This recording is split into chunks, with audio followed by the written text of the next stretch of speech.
All right, so we're actually live right now. Thank you very much once again. Welcome to MJ Make My Day, and tonight it's going to be a very exciting evening. So with that,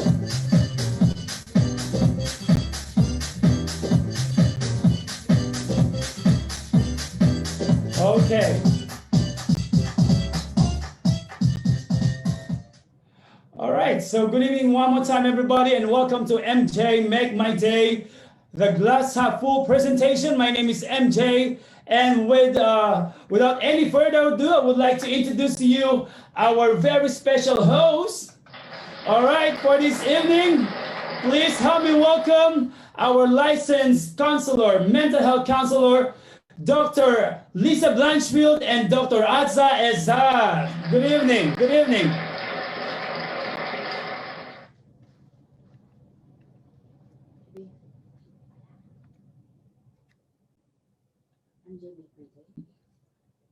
All right, hold on. I think we're having some technical problem again. Okay, I can hear Dr. Asa and Dr. Lisa. Good evening. There you go. Okay, I'm going to start off with Dr. Lisa, okay? And of course, I'm going to bring...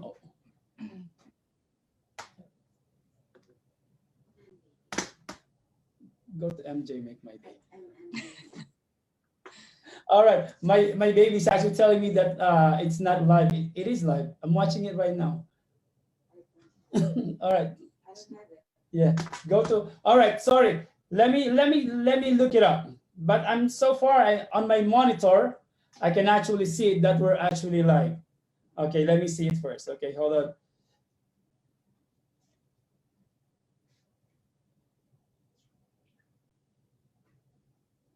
Okay. All right. Let me see. Let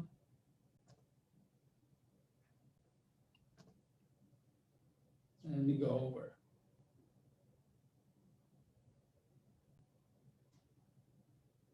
Hold on, Dr. Lisa. Hold on. Give me like a few minutes. Okay. It's actually live. I have it on MJ Make My Day. Two of my monitors are actually working. Okay. Okay. So Dr. Lisa, it's your turn. Oh. Happy New Year. I haven't seen you since November. Well, actually December, I think. Yes. We skipped January. Absolutely. Yeah, yeah. For about 6 weeks, we have we have a short vacation. Yes, for sure. Okay. All right. Thank you very much, Dr. Lisa. I'm going to get back to you as I introduce again our your co-host, Dr. Aza Ezad.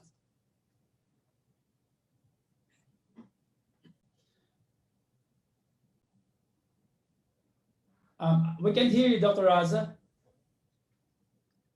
Okay, I said thank you so much for having me. It's always good opportunity to learn and to share what we know. So it's in a fun way also. So thank you again. You're very welcome. So quick question to both of you. What do you think is what do you think, on your own words, do you think the forecast for 2021 is going to be much better than last year? So I guess we're going to try to hope for a better year. I'm inundated with snow, and I've had snow on top of my world for a couple weeks. So that's the only minor setback at this point. Otherwise, I think that we're just working towards becoming even more resilient. And we've learned in the last year many of the tools that we need, and we're still here, we're surviving. So I think that one important thing that we do when we get together and we talk about things is to give people some ideas and strategies how to deal with the crazy world that we're living in. And we do it together. And I think that's been helpful in the past. And I'm working with people every day, talking with people and trying to help as much as I can with whatever's been going on, whatever we want to call it, in the last year.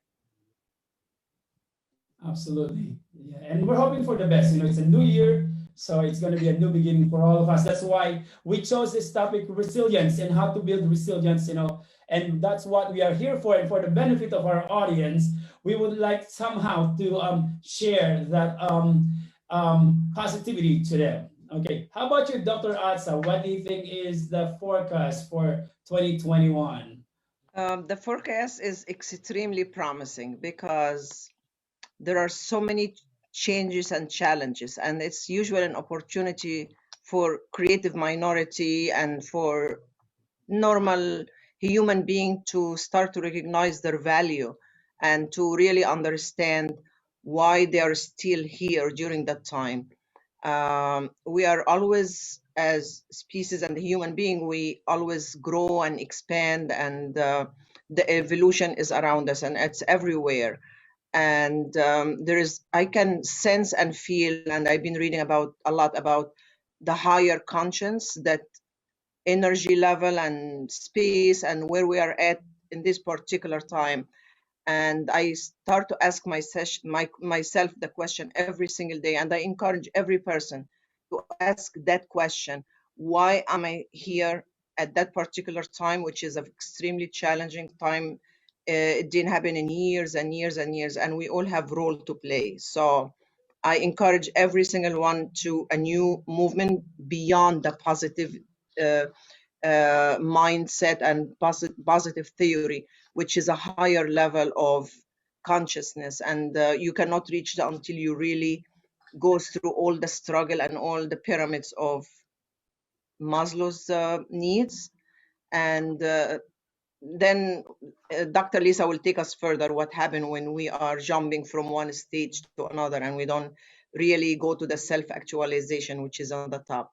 So I'm very excited about this year because it was an opportunity for me personally to start discover who I am and who are the human being, and to look at it from different kind of perspective. So I'm very optimistic. Okay, all right. So to start off, when something goes wrong, do you tend to bounce back or fall apart? When you have a resilience, you harness inner strength that helps you rebound from a setback or challenge, such as a job loss, an illness, a disaster, or a loved one's death. If you lack resilience, you might dwell on problems, feel victimized, become overwhelmed, or turn to unhealthy coping mechanisms such as substance abuse. Resilience won't make your problems go away, but resilience can give you the ability to see past them, find enjoyment in life, and better handle stress. If you aren't as resilient as you'd like to be, you can develop skills to become more resilient. Before we proceed, I would like to welcome one of our viewers for tonight. I think we have Miss Michelle Blanchfield also in the meeting. So hopefully we can get Miss Michelle later on to participate. If you have question, Michelle, or if you want to share something about building resilience, please feel free to join in the conversation. My first question for our licensed counselor, mental health counselor: how does a person become resilient? We've had this topic before, and I think it was really helpful for people because it's something we all probably have. It's in our DNA. It's something that we have a reserve. We store it up. It's based on self-concept, self-esteem, all of our coping strategies. But the problem is at hand right now with everything that's been going on in the past year. The pandemic has caused us to really look within and deeply understand who we are, where we're at, what's happening to us. And I think the isolation itself has helped people to really look inward. And what we find is we do have the strength, and I think we do have the capacity to overcome. It's just, where is that? And how do we build on it? We need a foundation. And we haven't really had to do that. We've been a very spoiled generation that we really haven't had as much tragedy as other cultures and countries. And I think it's been a rude awakening for us to actually face all the adversity and try to figure out how we're going to deal with it. And the coping strategies are what helps us to prevent anxiety, depression, substance abuse, domestic violence is on the rise. I think when people can't use their resiliency skills for whatever reason, they need help with that. And some of it's really simple to explain, which we have gone over before, and we can talk about it again, but it's about facing adversity and how you come out on the other side. That's really basically what it is. Thank you very much, Dr. Lisa. Dr. Atsa? I agree 100% with Dr. Lisa. We all learn a lot about ourselves, and we start to realize that what really makes us more happy and what makes us surviving and thriving in the whole year that we were by ourselves, and what we used to think is important, it's not that important. And to many of us, and I'm not going to generalize, we realize that it's a small thing that makes us happy. It's nothing major, it's nothing fancy, it's not anything that really require whole lots of money. Like we always think that people who have wealth is really fortunate and happy and content. And you start to know yourself. I start to know myself more now, and it's a whole discovery, and it's just an amazing journey. And I'm really so happy to be able to listen and explain, because it's a process, and it's something that if you are not there yet, it's not something wrong. It's just like you're on the first grade and somebody else on the second grade or third grade, but we all have this kind of potential and ability and responsibility as well. So it's good to share, so at least we can put some seeds in people's head, so they can look around and they can experience on and experiment on their own as well. Very good. All right.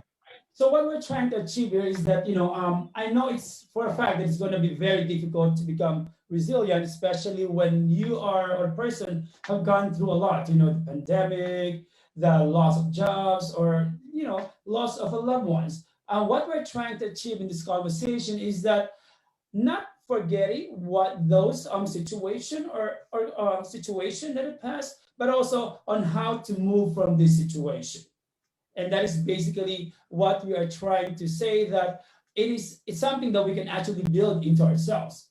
Of course, there are many ways that on how we can cope up with some of the problems that we have encountered, but there are other things also that can help us achieve on that note, that there will always be a positivity after some trials or after some challenges. We can still move on. All right. Can I start? Yeah. Personally, what I learned recently, and I would like to share and to really advise everybody to try to see on their own. First, you have to remove from your head that there is something called disaster, or oh my God, or something weird happen. And I'm not trying to minimize it, but to understand that anything come to your life is going to teach you something, and you're going to come out of it a different person. It's something prepare you to the next level that you're going to be at. So if you are fired from a job, it's going to look horrible, and it's okay to go through the stages and to be upset, but it's also good to take it as a self-analysis and try to see what did I learn out of it. Was there something that I really need to do or improve and help me to move forward for my next job, or it's something that was out of my hand and it's just because of what's going on in the world and in the economy. And in this case, it's a bigger opportunity and challenge to learn something, and you're gonna grow with it to be creative and to create something bigger, and look back and you will know that everything happened in your life is coming to teach you something, to make you stronger, because you're gonna have a bigger role. So if you apply that in everything happened to you in your life, you're going to see amazing stuff that it's really going on, because it's not just positivity, but it's going to be like reality. Now I'm ready for the challenge. I have something happen to me, but that means something is bigger is going to come my way, and I'm being prepared to be stronger to face it, because we cannot really control what's going on. And I was saying the same thing when I was driving in the snow today. I said, my It's your God. turn. Oh. Happy New Year. I haven't seen you since November. Well, actually December, I think. Yes. We skipped January. Absolutely, yeah. For about 6 weeks, we have Yeah. a little, we have a short vacation. Yes, for sure. Okay, all right. Thank you very much, Dr. Lisa. I'm going to get back to you as I introduce again our your co-host, Dr. Azza Ezad.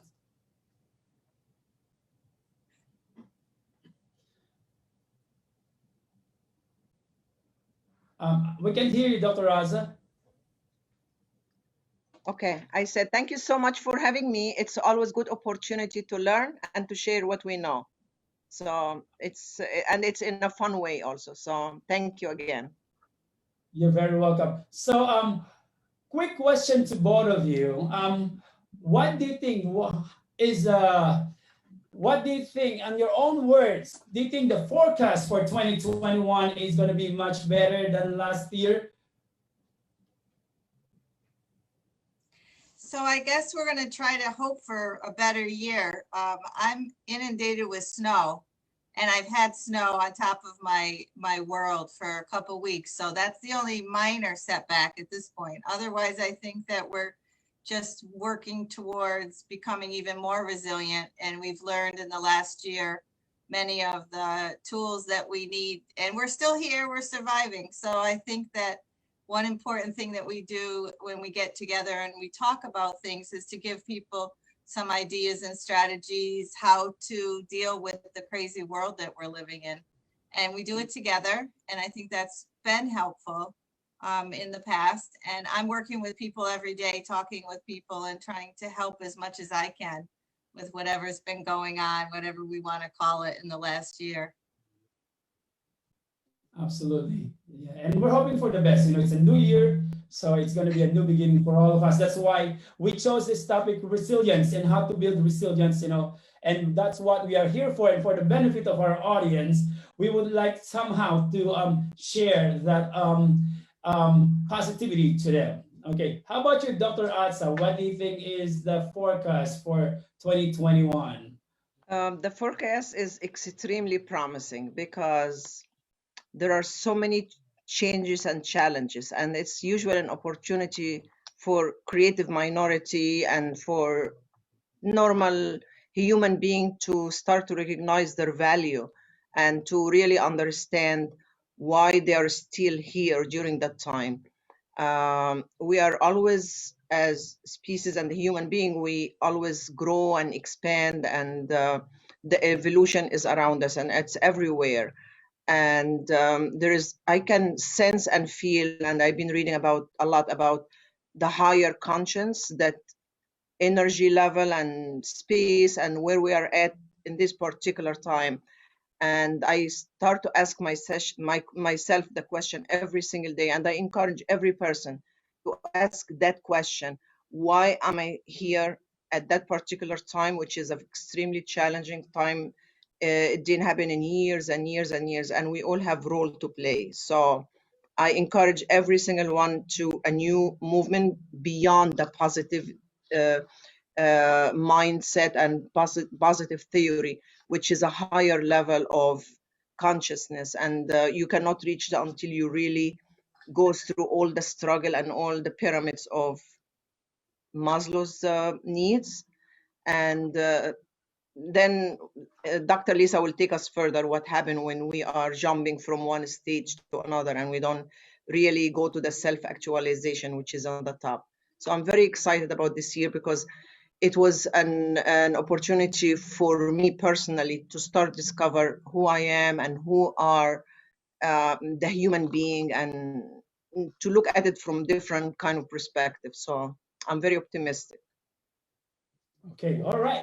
So to start off, when something goes wrong, do you tend to bounce back or fall apart?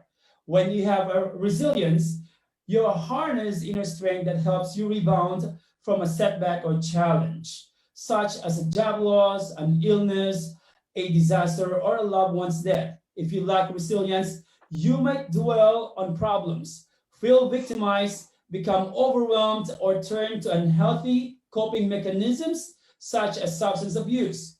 Resilience won't make your problems go away, but resilience can give you the ability to see past them, find enjoyment in life, and better handle stress.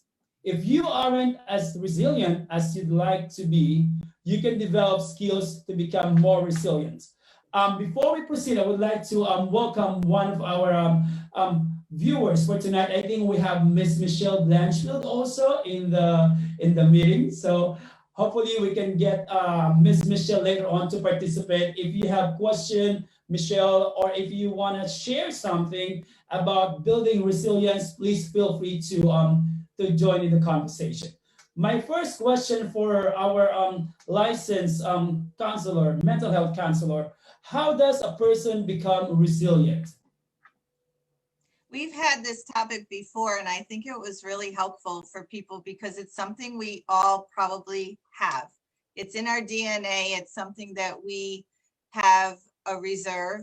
We store it up. It's based on self-concept, self-esteem, all of our coping strategies. But the problem is at hand right now with everything that's been going on in the past year. The pandemic has caused us to really look within and deeply understand who we are, where we're at, what's happening to us. And I think the isolation itself has helped people to really look inward. And what we find is we do have the strength, and I think we do have the capacity to overcome. It's just, where is that? And how do we build on it? We need a foundation. And we haven't really had to do that. We've been a very spoiled generation that we really haven't had as much tragedy as other cultures and countries. And I think it's been a rude awakening for us to actually face all the adversity and try to figure out how we're going to deal with it. And the coping strategies are what helps us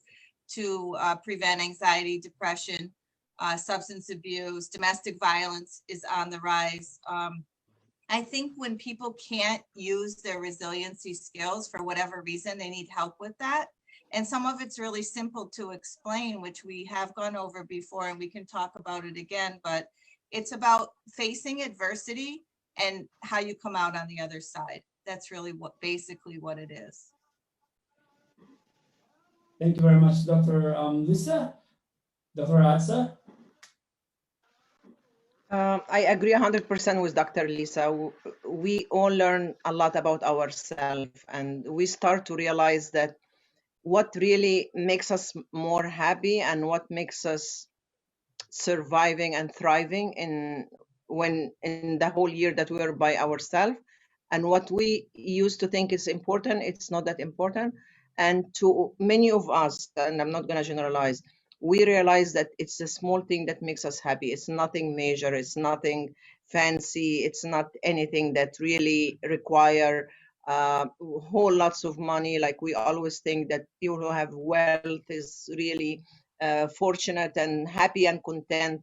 And you start to know yourself. I start to know myself more now, and it's a whole discovery, and it's just an amazing journey. And I'm really so happy to be able to listen and explain, because it's a process, and it's something that if you are not there yet, it's not something wrong. It's just like you're on the first grade and somebody else on the second grade or third grade, but we all have this kind of potential and ability and responsibility as well. So it's good to share, so at least we can put some seeds in people's head so they can look around and they can experience on and experiment on their own as well. Very good. All right. So what we're trying to achieve here is that, I know it's for a fact that it's going to be very difficult to become resilient, especially when you are or a person have gone through a lot, the pandemic, the loss of jobs, or, loss of a loved ones. What we're trying to achieve in this conversation is that not forgetting what those situation or situation that it passed, but also on how to move from this situation. And that is basically what we are trying to say, that it's something that we can actually build into ourselves. Of course, there are many ways that on how we can cope up with some of the problems that we have encountered, but there are other things also that can help us achieve on that note, that there will always be a positivity after some trials or after some challenges. We can still move on. All right. Can I start? Yeah. Personally, what I learned recently, and I would like to share and to really advise everybody to try to see on their own. First, you have to remove from your head that there is something called disaster, or oh my God, or something weird happen. And I'm not trying to minimize it, but to understand that anything come to your life is going to teach you something, and you're going to come out of it a different person. It's something prepare you to the next level that you're going to be at. So if you are fired from a job, it's going to look horrible, and it's okay to go through the stages and to be upset, but it's also good to take it as a self analysis and try to see if, what did I learn out of it? Was there something that I really need to do or improve and help me to move forward for my next job, or it's something that was out of my hand and it's just because of what's going on in the world and in the economy. And in this case, it's a bigger opportunity and challenge to learn something, and you gonna grow with it to be creative and to create something bigger, and look back and you will know that everything happened in your life is coming to teach you something, to make you stronger, because you're gonna have a bigger role. So if you apply that in everything happened to you in your life, you're going to see amazing stuff that it's really going on, because it's not just positivity, but it's going to be like reality.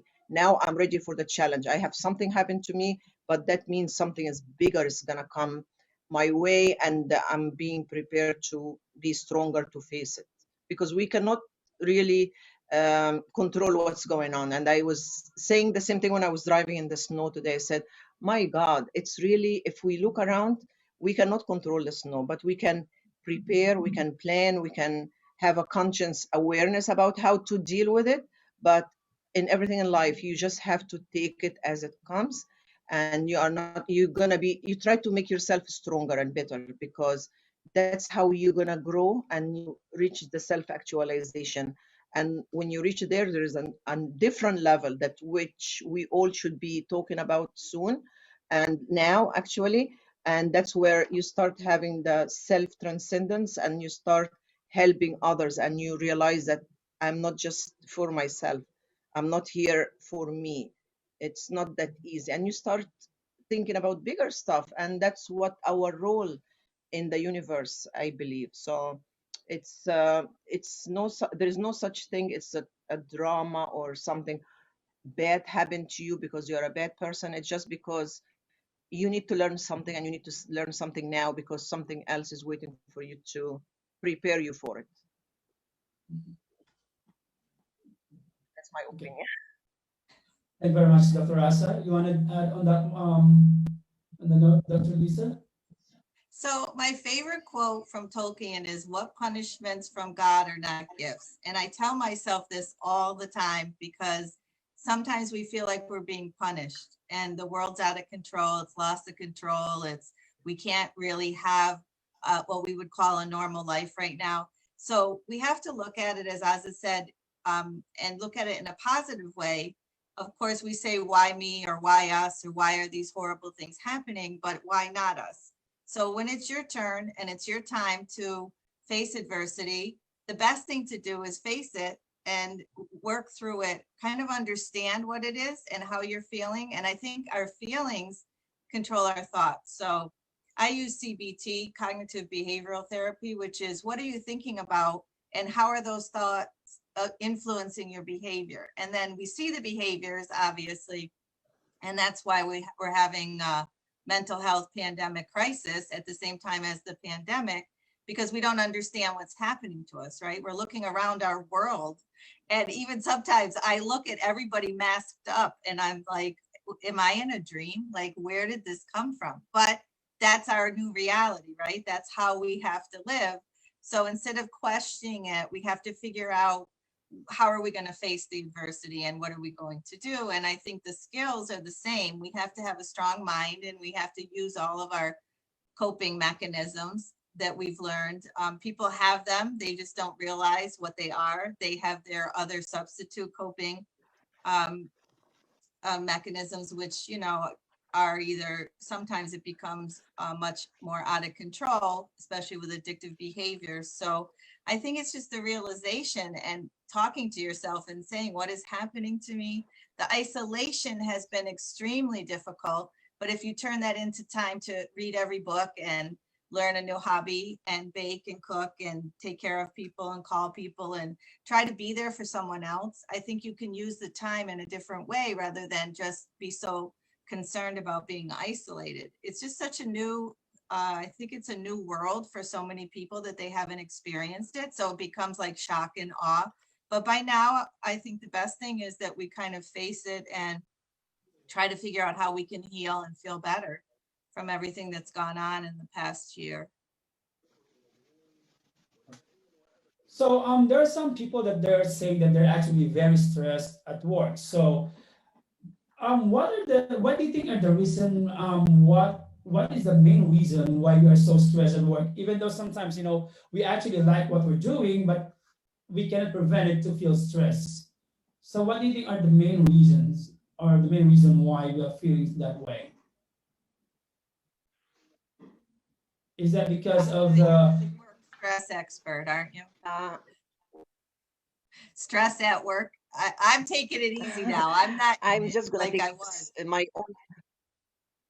yes, no, but I'm just gonna take a guess from my personal experience.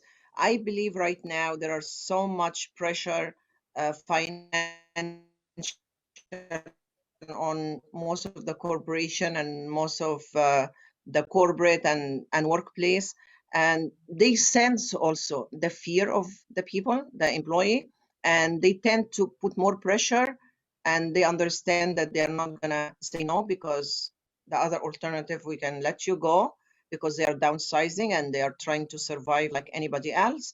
So everybody's working out of fear now.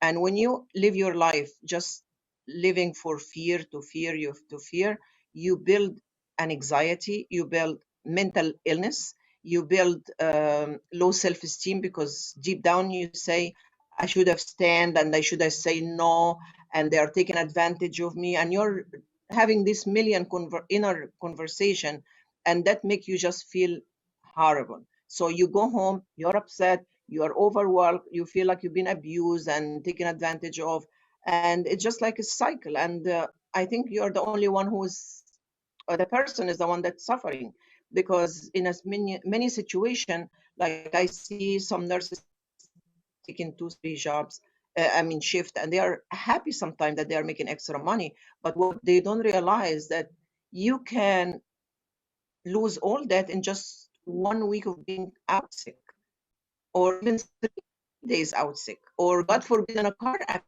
accident, and you just have to, between the surgery and the time that you're going to spend in a hospital or whatever. So sometimes it's just like you have to respect yourself, and that's, I believe, that fall under self-care to reach a point that I'm that stressed. But if that's a little bit big, there are also some other ways of meditation, talking to a friend, go home and relax with somebody that you're comfortable with. And my son, who is putting extra hours during that particular time, I said, you just say to yourself, it's temporary, it's not going to be forever, it's an opportunity to make some money. Some people don't have any job, so it's all about the self-talk. So it could be the same situation, but you say to yourself, oh my God, I am being misused and I'm being taken advantage of. Or you can say, I'm taken advantage. So many people don't have job now. So it's personal. And the whole idea of the stress and to the awareness that you know that you are damaging your mental, your physical, your social well-being as well, because you go home and your relation with your loved one that matter the most is also compromised. So just to be aware when you take care of yourself, that you either draw the line or walk away from a situation if you can, or talk to yourself it's temporary, and just continue to understand and really improve your mental health. What do you think, Lisa? I'm all about self-care. That's my latest. I learned that in the past few months that you have to take care of yourself first. Even though we are constantly caregivers and we work and we have responsibilities and we're homeowners and we have so many other things that can distract us, but we really just have had time to focus on self-care, which is your diet, your sleep habits, your exercise, anything that makes you feel better, right? So anything that's positive, we need to keep in our lives. And the negativity, we really have to turn off, because the media and everything that goes on, we won't go into what happened in November. You know, I don't want, we're trying to close that door from November till now, but it did cause stress, right? There was a lot of stress. January was a stressful month. And we have to sometimes shut it all down and say, this is my time. It's about me, because nobody's going to help you but yourself. I am a therapist and I will help people. But at the end of the session, I say, now go take these tools and do it yourself. We can't have somebody with us 24/7 saying, eat right, sleep right, exercise, do what you have to do. You have to have that inner voice, that inner strength and to persevere. And that's the self-talk. And when we start to feel like we're going, you know, down the slippery slope, we're coming to a point that we are really anxious or we are really depressed, that's when you have to reach out for help. And unfortunately, people are not getting the help, because I got a call today, Bellevue Hospital. People are trying to get aftercare. They're trying to get therapy. They're trying to help themselves. And it's a dilemma. It's difficult. It's hard to find people. A lot of offices closed. Everything is virtual. And I really feel that the services that we need to provide, not only to healthcare workers and to people who are isolated at home, in general, for our mental health, we need people that are available for assistance. And I'm finding that that's a really difficult thing at this time, mainly because it's access to quality care. And the quality care, first of all, the care wasn't there for years. We didn't have enough access to mental health care. It's not included in anything. You go to your physician, you have your wellness checkup. They don't ask you about your mental health, which your mental health is more important. How we think it drives our behavior and controls our entire body. So I think that now access is really important, and help and reaching out and asking for help when you see the warning signs. It's time to really take that step. And we can do virtually as much probably as we were doing in person, but it's difficult for people. Sometimes people aren't feeling comfortable with it. But I think that would be my message, to recognize the signs when you are in overload and you're stressed out, and try to reach out and get some help. And you know, also, Lisa, what I really realized also, self-care is like you are caring for yourself enough that you are not going to jeopardize being insulted, being abused, being uncomfortable in a situation. It's just like you care enough about yourself. It's not just like physically, it's physically, mentally, emotionally, and in continuous self-improvement and self-caring for others and spreading the light around you. It's really what will make you feel good. So you have two things now. You're making yourself good and you're making others feel good too. And that's the whole purpose of life, you know?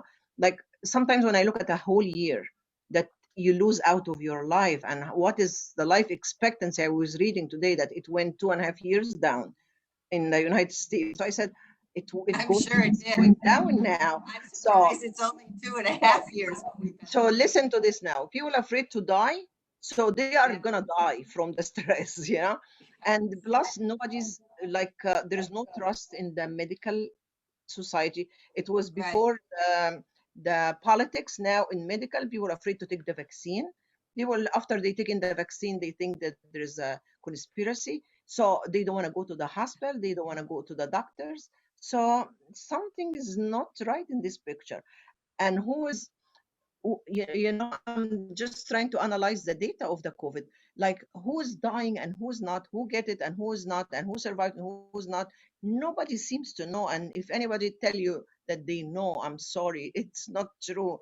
I am Right. seeing family, they all get the COVID, and no, four family, two will have and two will not get the COVID, and it's like one survive, and it's like so mixed up, and there is no research can prove what we are seeing in the actual field of the COVID.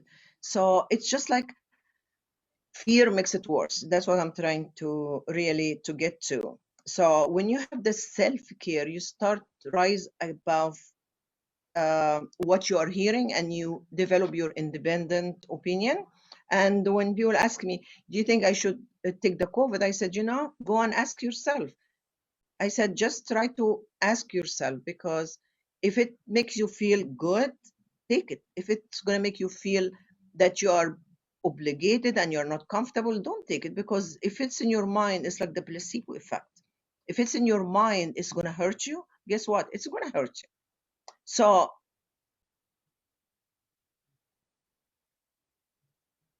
is it what's right and what's wrong? I think anybody have an answer. And they're saying, beside vaccine, and I agree with you, you see your Lisa. I'm sorry, I didn't hear the last part of it.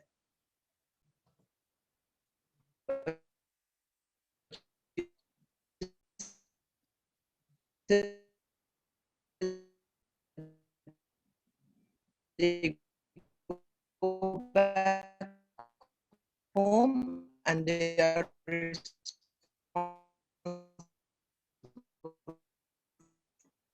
I think we're having some technical problem.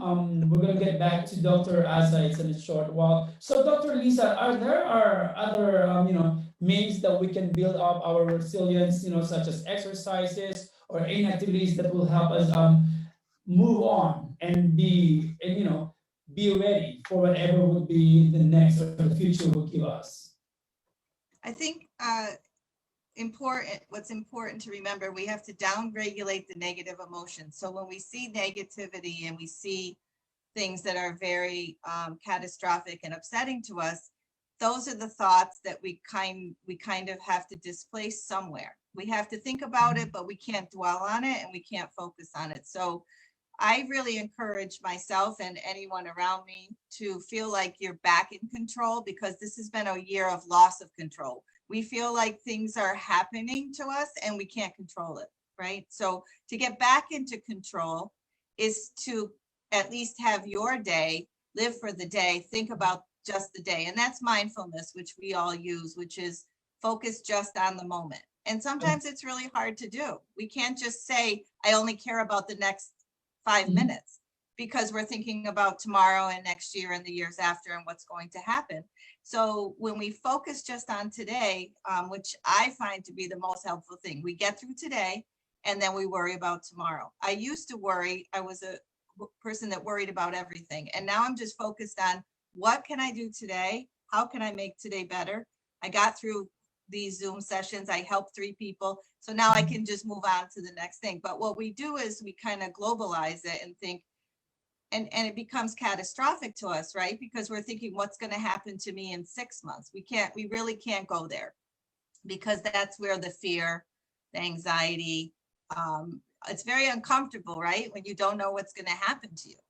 That's right. That's right. And I think it also sorry, let me just get Dr. Adsa back to the meeting. So I think also being thinking too far ahead about the future that we will never really understand, or we can never really tell what's going to happen the next day is it's a lot harder. It makes our life more for some people it gives them it gives them anxiety, and somehow it doesn't really help them. So I think what important is being kind to ourselves. So instead of thinking about the problems and how are you going to be able to solve the problem, why can't we just think for a moment and meditate, and what are the things that would be best fit for us to do, and start that first step instead of like dwelling on the problems itself, but sometimes the problem is not as big as we are thinking about.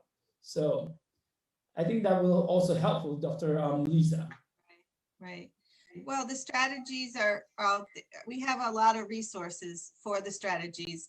And that's why we love YouTube, not just because of your show and you, but we love it because you can find anything on YouTube.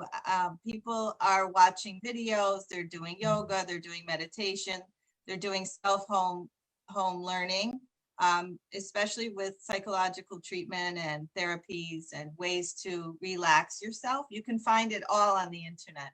So we're being displaced as humans to try to teach people how to relax because you can find it and it's free. So you can go on the internet, you can go on and find out different ways to actually figure out what relaxes you because everyone's different. So right now exercise is kind of difficult outside, so you have to do it inside. And whatever makes you release the anxiety and the fear and the despair that we've been feeling, and obviously depression as well, you have to figure out what it is that helps you to feel better and then stick to it. So if it's 30 minutes of exercise a day and you absolutely realize that you're feeling better after you do it, then you have to keep doing it. The problem is that we become complacent and we forget and we don't know, and then it's woe is me, I feel terrible, I'm depressed. But we have to actually be really active because we have to release those brain hormones, the cortisol that actually gives us the boost, right? So that we can then feel better. People just want to feel better and heal, but I'm sorry to say it's not that easy. There isn't a magic pill for that. We have to actually work really hard at it and figure out what makes us feel better.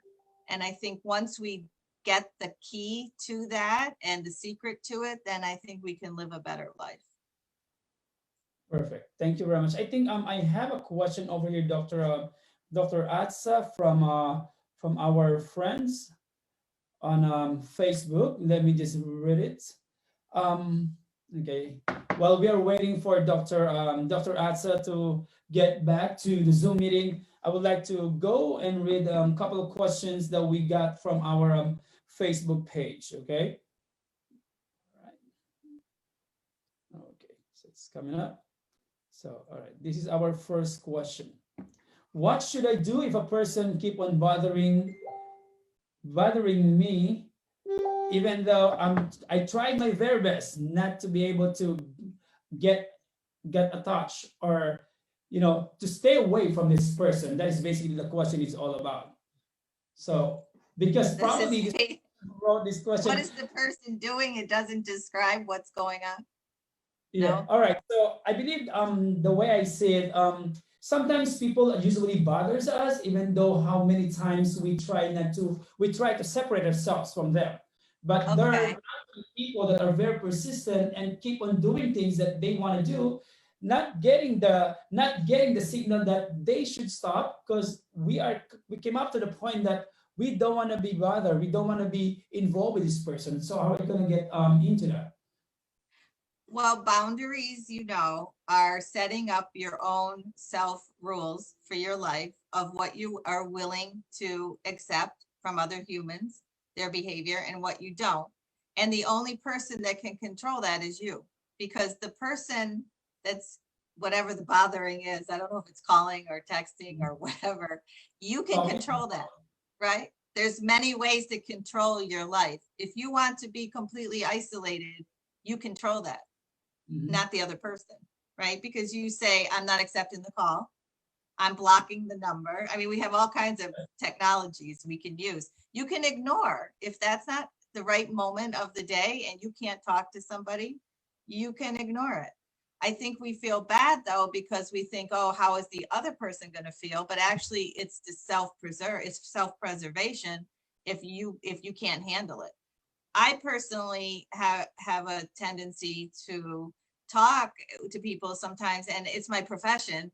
You may not feel great and you might not be in the mood, but I always actually feel better after I listen. I mean, bothering is a different thing. I don't know exactly what's going on there, but you have to really help yourself with that and figure out what you're willing to allow into your life. And then that has to be measured too, to see how you're feeling about it. So that would be the advice I would give, to set up some boundaries and let the person know too, if that is something that is, annoying to you, you can let them know. Absolutely. And this person is actually very much concerned about what would be the other person's feeling. And that's why probably instead of like staying away from this person or putting a distance, she just probably accept the fact that this person is not going to stop. It could be some form of harassment also. So do we have to be very concerned about the other person's feelings, or it should be more of ours and protect ourselves from that emotion? Well, the person that's bothering you isn't thinking about you. They're thinking about themselves. That's why they're reaching Okay. out. So if they're thinking about themselves and being egotistical and selfish, you have to do the same thing, right? Mhm. I mean, you can't help people constantly if you're not in the place to do that. So you have to be well enough. And sometimes things, the human behavior that we see is very hurtful. And sometimes it's something that is going to damage us. So we have to protect ourselves, right? I'm a firm believer that if something's not making you feel good, then you just really shouldn't do it.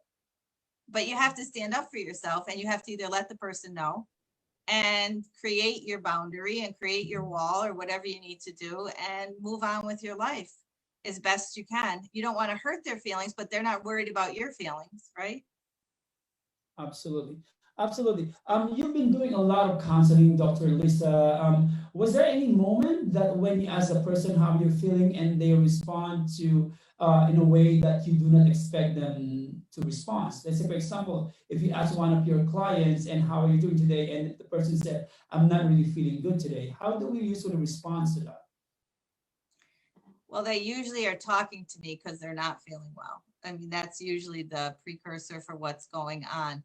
But I think that their attitude changes when they can actually release a lot of what's happening to them. So basically, I listen. I really don't talk much, even though I'm talking a lot now, but I just listen, and I have to be there, absorb it, and then give them some feedback as to what I might think could help. Um, I think that when we talk about how we feel, and the more we talk about it, the healthier we become. So the role of a person in my position is to listen and then try to process it, and then try to give them some positive feedback and some ideas of what they could do to make their day better, their life better. They don't listen all the time.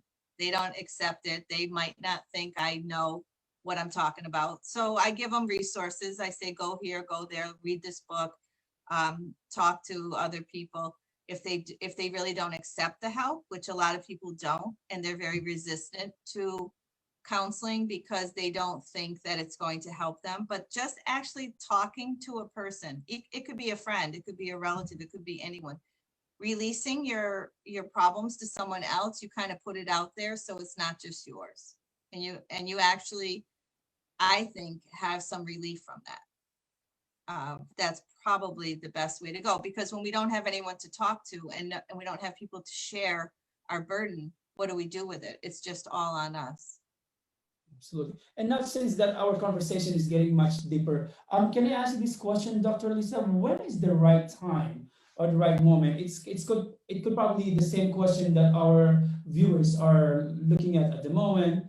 When is the right time for a person to seek an expert advice? Or So we have, here comes Aza. We have all the warning signs. okay, Typically, it's a change in sleep, usually starts it off. People have irregular sleep. They downgrade their sleep pattern, which is really unhealthy. Diet, they have a change in when they eat, how they eat. I think the mood starts to affect their motivation and their energy, so that they can't do things. And of course, they start talking to people about their depression or their anxiety. And I think if they can verbalize it, and it becomes um, troublesome and they're dysfunctional, is when they really have to seek professional help. The functioning part is can you wake up? Can you do your routine? Can you go to work? Can you go to school? When they can't do those things, that's at the point where they really need intervention. Okay. All right, because I'm really sure that there are a lot of people out there that could probably have the same question that I have, but they sometimes they're holding it because it's understandable that when it comes to mental health issue, the stigma is still out there. All right. Yeah. Okay, so let us all welcome back Dr. Atsa in our meeting. Dr. Atsa, we miss you for quite Yeah, a while. I don't know We what lost happened. I know, and now I'm only on the phone. I'm not able to get on the computer. I don't know why, Oh, gosh. but I can hear you now. Yes. Okay, you Oh, get the okay. next question to make up for your absence. We're giving you the next Okay. question. Exactly. So, all right. Do you believe that a person, no matter how failure they feel about themselves, there will always be a time and a way that they can one day bring back themselves and become what they want to be? Or when is the right time to say that I really have to step up and change the current situation that I have? I'm talking about people that always say that they are failure, much of an achiever. So is there a hope for this type of people? That's a very good question, because I believe that we are all have the same capacity. We all have potential. We all have possibility. And unfortunately, sometimes the environment, the outside environment, is affecting us when we look around and we try to compare ourselves with others, and we feel like we are not as big as they are, and we don't go inside to know where we are at and where we're trying to go. So what I'm trying to say is we all have the possibility, and unfortunately it has to take sometimes a big shakeup or a trauma or some big movement in order to really know who you are. And what I'm trying to really I don't understand now, with all the availability and the ease of access the information, how can anybody in life say I don't have enough, I don't have access, I'm not good enough, I think what's lacking is that we don't have a straightforward kind of a goal for ourselves. We are trying to either to see where somebody else and try to imitate, instead of start building slowly the same steps that person had and reach their level. We may reach it faster because we're gonna start, we're starting with so much easier knowledge and background and information. But it's just like you have to go deep down and see, which they call it authentic self, which is what is the gift that I have that nobody else have it, and it will make me different and standing out in whatever I do. Even if whatever I do, that's me and I feel comfortable. Like I may be talking about something and I feel very low, and it's so easy for people to sense that this is not me. I'm talking about something that I'm not comfortable with.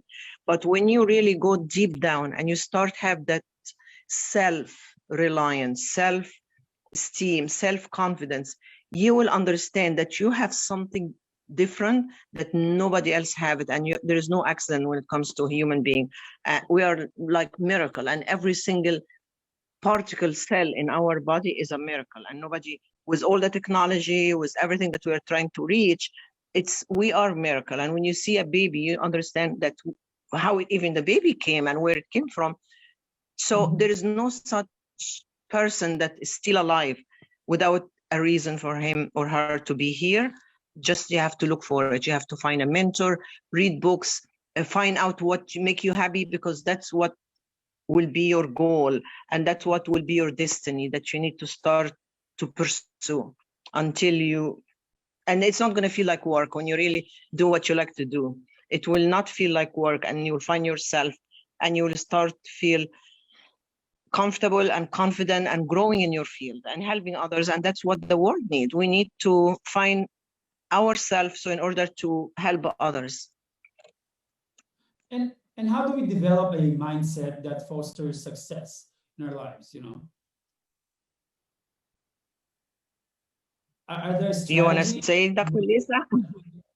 we can develop that positive thinking?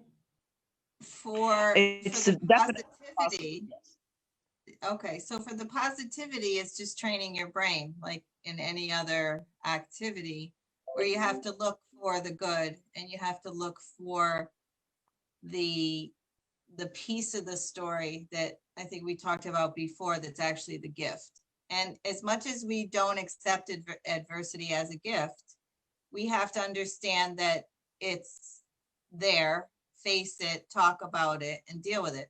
50% of a problem can only be solved when you diagnose what the problem is. So if you don't know what the problem is, that's the problem. So you have to figure out what it is that's causing you to feel the way you feel, and that's 50%.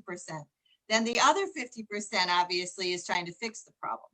But until we can actually diagnose, it's just like in the medical field, the psychological field, mental health is the same.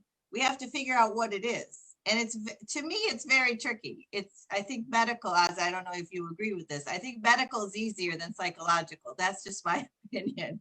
Because medical, you can see, you can look, you can see, a wound, you can see a scratch, you can see infection, you can see by testing. But we don't have brain testing. We can't do PET scans of the brain. So it's really difficult. It's very mysterious to me how to figure out what's going on with a person. But once you figure it out, then you have to have the tools and the treatment and whatever you need to do to fix it. But I think people are confused what they have going on. That's been my opinion. And I think the professional is supposed to help you figure out what it is, right? Absolutely. I think in reality, sometimes, there are people out there that actually thinking that the problem is much bigger than the problem itself. So that's why instead of looking at the positivity that they can learn from that obstacle or challenges in life, they're focused themselves on the hardship of the problem itself. Instead, like, I think I would be able to solve this, or I would be able to focus and make that simple step on how to counteract the problem itself. Well, there's a solution, I think, to most problems. Maybe I'm just being too optimistic, but if you have a problem, figure out what it is and move on, fix it and move on. I'm not a person that can sit and, even in therapy, I tell people, what do you want to do about this? Like, we can't just sit here and talk about your drug addiction forever, your alcoholism forever, but what are we going to do about it? Because there are a million ways, as Aza said, to fix it. There are ways for self-help. There's support groups. Even now in the pandemic, you can do AA online. You can sit in a group all day and night talking to people online, virtually, about your addiction. So I have difficulty when people say they can't fix something. They don't know how, because we have the resources, even though it's difficult right now to do in person. I think that the denial part of it is sometimes the biggest obstacle. And once we realize what it is going on, then we can move forward and see what we can do about it. Absolutely. Dr. Atsa, let me just have a follow-up question to Dr. Lisa. A while ago, we have a message sender from our Facebook page about this person who's trying to avoid someone that has been trying to make her life miserable. And Dr. Lisa is actually smiling at the moment. And she did everything that she can do to be able to separate and to put a wall to block this person. But the follow-up question, and I have it right here. The follow-up question is that until when then I need to avoid this person? It's already been blocked, but still he do everything, and this person is worried about their kids also. So how does she said she already blocked the person? She answered you back that she already blocked the person? Yes, she already blocked the person. However, this person is very persistent and seems that he's not going to stop. And now it's giving her a lot of problems. Now the kid is going to be involved. So when should we put really an end, and how can I become confident, and where do I get the strength from to face this person? Is it possible for me to really talk with this person once and for all and said, hey, you know what?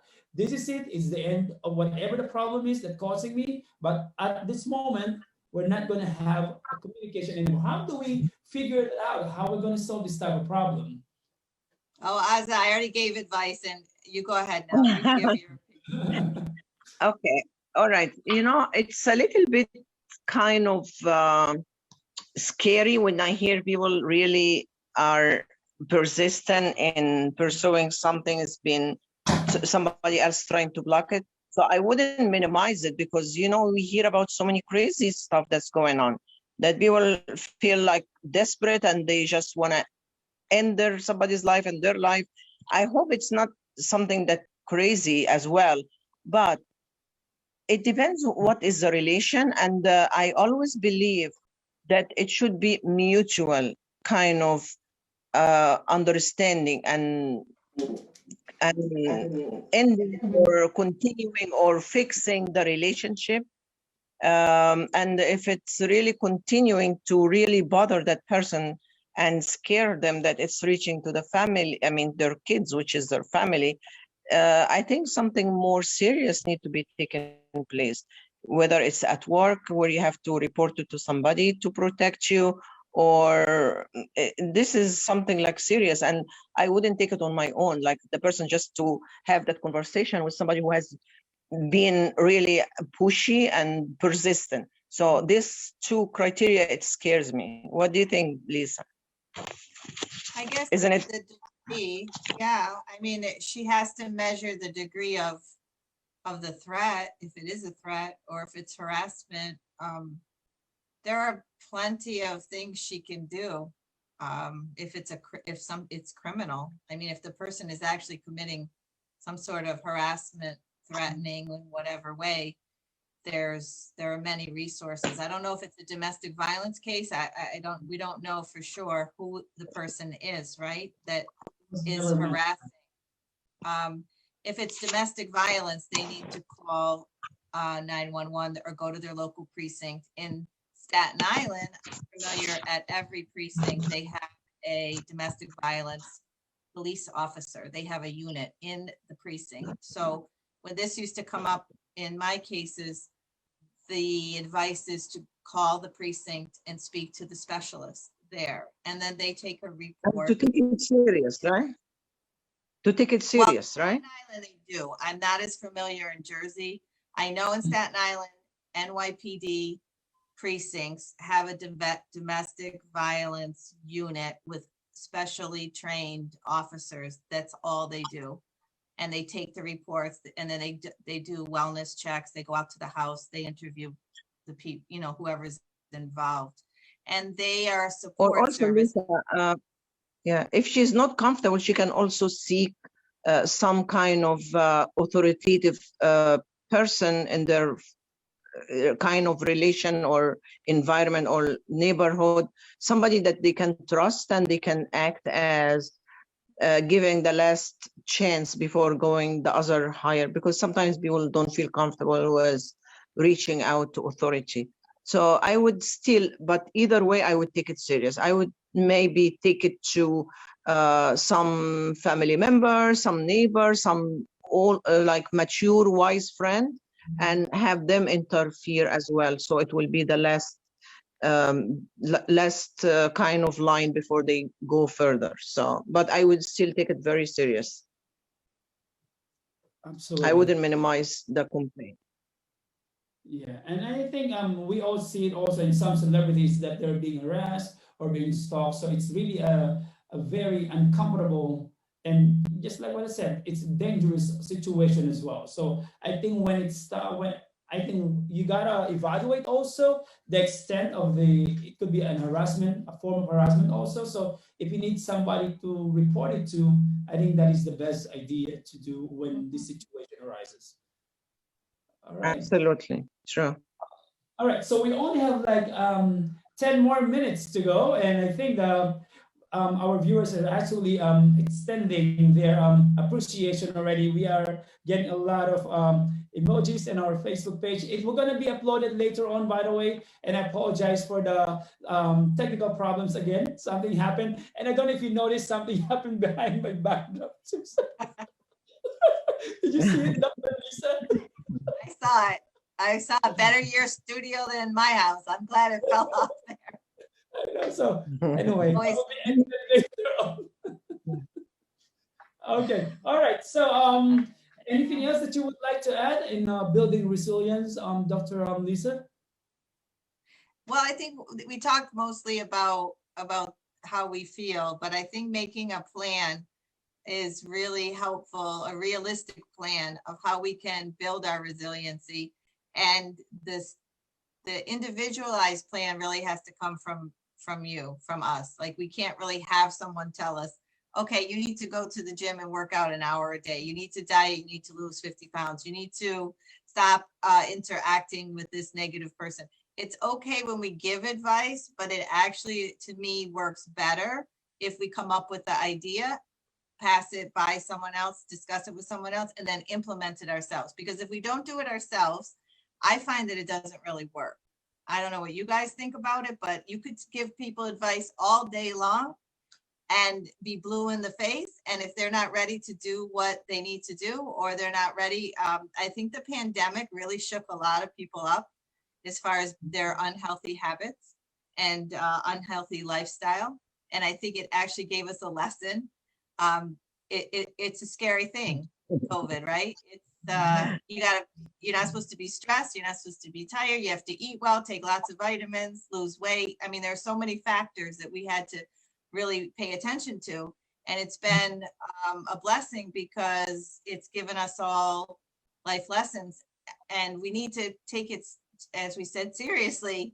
It can be life or death depending on our physical condition. And they've been scaring everybody about what the pre-existing conditions are that can encourage the virus, right? Or the virus, I don't know, Ozzy, you explain it better. The virus attaches to certain body types they know, or body issue, any physiological issues we have. So it's helping people to become, I think, healthier. But of course, we have to want to do it ourselves. We have to want to put in the motivation to actually accomplish the goal. But the plan is really the first step, the realistic plan. Thank you very much, Dr. Lisa. You've mentioned a lot of things, and I would like to add also, we should not forget the number of times that we have to wash our hands, right? Oh, I forgot. I'm sorry.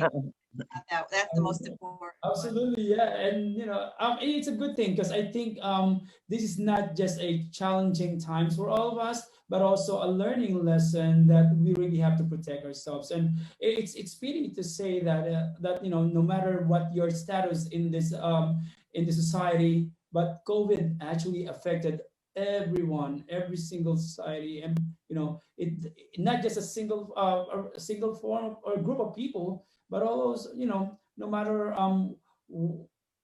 what status you are, and COVID is really real. So it's something that I know it's a struggle, it's a challenging, but it's also comes with a positive result for all of us, including myself, because we learned a lot from this too. Dr. Asa? Yes, and remember, they always say, be careful what you wish for. We wished for equality, so we got it really good with equality with the disease.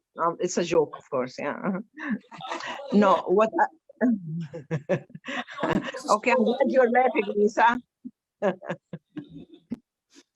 Okay, one last thing I would joke, Huh? Sorry? Is that your COVID joke? Yeah, it was a joke. Equality. When he said that affected everybody. Yeah, it sure does. Absolutely, yeah. Whether you're a celebrity, I'm so sorry, I don't want to offend anybody. Celebrity, rich people, poor people, people that are in the middle class, it affected everybody. So for me, the way I see it, it only goes to show that we are only one, and we are human being.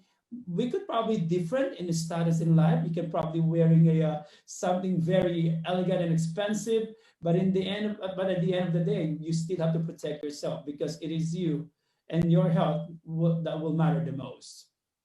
Mm-hmm. Okay. True. So I have an advice when Lisa said about resilience. You know, I really believe, because I come across so many people and so many friends, and when I ask them what's their goal in life, it's very fake and it's not clear and it's not straightforward. And the goal, unless it's specific and it's like it's more than ever, we have to be specific about what we want to accomplish in life. Because in my opinion, mental health is when you, like, our physical, like somebody mentioned, I believe it's you, Marlon, that our physical, it's automatically in your face and you'll take care of it. You know, if your hair grow, if your mustache, you know, you're always fixing something. But you don't see the mental struggle. You don't grow your mental unless it's intentionally, really conscious intention to grow your mind, to release some unnecessary information, to put a new information. It's constant growth, same as our body. Our body, we grow older, our hair get white, but we don't see that the mind needs sometimes to grow as well. So what happened is you are growing physically and mentally, you are not paying attention, and that's where it sometimes like it collide and it becomes mental issue, because it has the growth has to be intention, and it has to be mentally, physically, spiritually, social behavior, and all kind of emotional degree of wellness. So it's very important to have a goal and to have a dream, and you have to work slowly on accomplishing, because you have to keep your mind busy with something you're building for yourself. You don't give it for a chance, like it's just like accidentally somebody will call me for a position without plan and strategy. And we hear this complicated word, and sometimes maybe some people get frustrated and like intimidated, but it's just like have a goal, have a dream, and just think how you can accomplish, and journaling, put everything in writing, and you will find yourself changing your mind and growing with the process. That's very important. Absolutely. Okay, thank you very much. Maybe I can ask our special silent guest, Miss Michelle Blanchfield. Is she still with us? Miss Michelle, if you have any thoughts or you want to share something, we would like to give you this opportunity. All right. Okay, so I guess that's it. Any parting words? I'm going to start with you, Dr. Lisa, before we end the program. I hope we can continue, get back on schedule. I think it's been helpful. I think we can also include, we've had a couple times sessions, panels of people interacting with us, that I think is also good. And we can learn from other people as well. So if people have ideas for future shows or topics or things that they want to talk about, please message MJ, right? They can message you questions and anything that we can help with. That's what we're here for. So that's our goal. Aza and I are trying to spend some time with people just to try to impart some knowledge that we think we have, right? And make the world a better place, right? Yes, absolutely. Trying. Thank you very much for saying that. Okay, all right. But anyway, I would like to say thank you to you both for spending your time and giving us the knowledge and imparting the best that we can do for ourselves, especially for our mental health. And our next episode will be on March 19. And just like what Dr. Lisa said, if you would like to participate, please feel free. You can email me at mjmakemyday@gmail.com or send me a message over Facebook page, and we would be glad to have you with us on the show. Okay, so don't forget, our next episode would be on March 19 at 9 p.m. All right, any parting words, Dr. Adsa? I would be interesting that anybody attended or listened to our show just to write one dream, one goal that they would like to accomplish, and just put it in writing, and would like to see how far and which direction is going to go. just one dream, something, even if it's beyond their expectation, and just to write one dream. Like, I would love to come to the state. I would love to go to the Philippines. Just write your dream. What do you dream about? Let your mind start to work on a positive, hopeful, because dream is a hope. So just allow yourself to dream and get out of being stuck in one mode, and expand and learn. The world is so big, and there are so many opportunities and so many good stuff going around us. So let's share the positivity. Let's write our dreams, and let's see in 1 month if it's what will happen and what will be accomplished in that dream, and share with us. Absolutely. I think that is a very good topic for next week, next month. That will be great too, if it starts now. Yeah, they gotta start thinking right now, and then maybe we can have some panel next month, and then let's talk about our dreams. We should not stop dreaming. We still have, it's good to be ambitious, but it's good also to be able to think about what do you want to do to be able to reach that dream or your ambition in life. And I think all of us, especially our viewers, will always be part of that. We have our goals, we have our dreams since we were younger, and we achieve it, but we keep on growing and we keep on doing it. All right. Okay, so with that, I would like to say thank you very much, Dr. Lisa Blanchfield, and of course, Dr. Azizat, our experts, our licensed mental health counselors. And again, my name is MJ Make My Day. Thank you very much to 1120 Consultants, to Rainbow 107.1 FM. I wish I could have you in my radio program also. I think that would be great. So, yeah. Sing in, Dr. Azza, maybe you can sing a couple of songs too. My husband can sing. My husband is a very professional singer. Wow. So please, yeah. So, invite him. Yeah, he can sing. Yes. Rainbow 107.1 FM is being heard worldwide. So we have a very, I think just last week when we had the anniversary, we reached at least 100,000 listeners. So it's getting bigger. So thank you very much again. So I'll see you next March 19, and we're gonna discuss about dreams. Okay. Yes. Perfect. Thank you. All right. So thank you very much, and I would like to say hi to my baby Yum Yum, and thank you. And later on, we're gonna be doing we're gonna have the full episode of the Glass Half Full with Dr. Lisa and Dr. Ansa. Thank you very much. Thank you so much.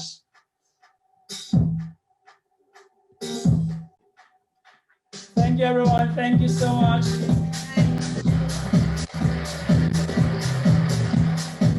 It's still on there.